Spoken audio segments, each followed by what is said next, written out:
கங்கடின் 324 மண்டலத்தினுடைய மாநாடு ஈரோட்டிலே நடைபெற்று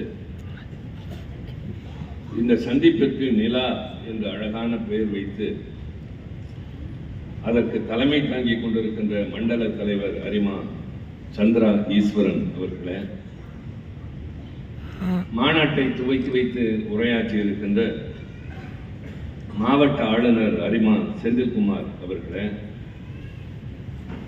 முதன்மை விருந்தினராக பங்கேற்று இங்கே உரையாற்றி இருக்கின்ற பன்னாட்டு இயக்குனர் என்னுடைய அன்பிற்கினிய அரிமா தனபாலன் அவர்களே,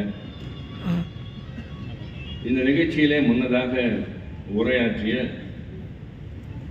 மாவட்ட துணை ஆளுநர்களே, மாவட்ட ஆளுநர்களே,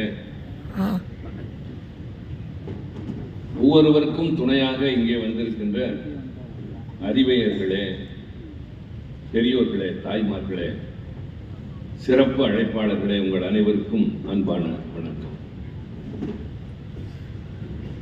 ஒரு இனிமையான மாலை பொழுது என்பதை விட ஒரு பயனுள்ள மாலை பொழுது என்ற மன நிறைவுடனும் மகிழ்ச்சியுடனும் உங்கள் முன்னால் நிற்கின்றேன்.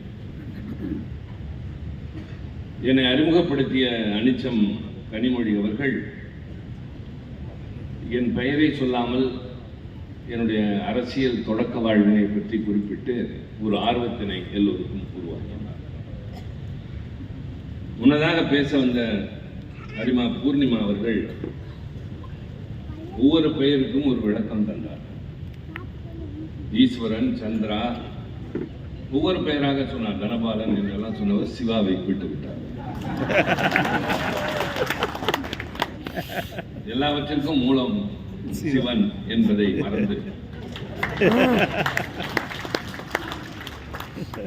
மற்ற எல்லாவற்றையும் சொன்ன பொழுது பெரும்பாலும் புராணத்திலோ அல்லது சொல்லப்படுகின்ற கதைகளிலே கூட சிவன் பெரும்பாலும் அப்படித்தான் கருதப்படாமலே இருந்து பின்னர் எல்லோரும் அச்சப்படக்கூடிய நிலைக்கு மாறுவார் என்பதை ஆராய்ச்சி ரீதியாக சிவபெருமான்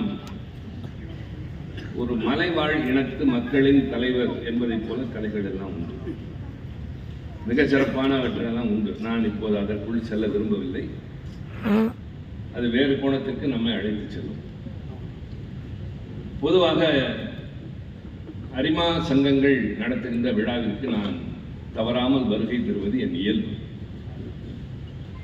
உங்களை போன்ற அமைப்புகளை சார்ந்தவர்கள் வாழ்க்கையில் தேவைகள் நிறைய பெற்றவர்கள்.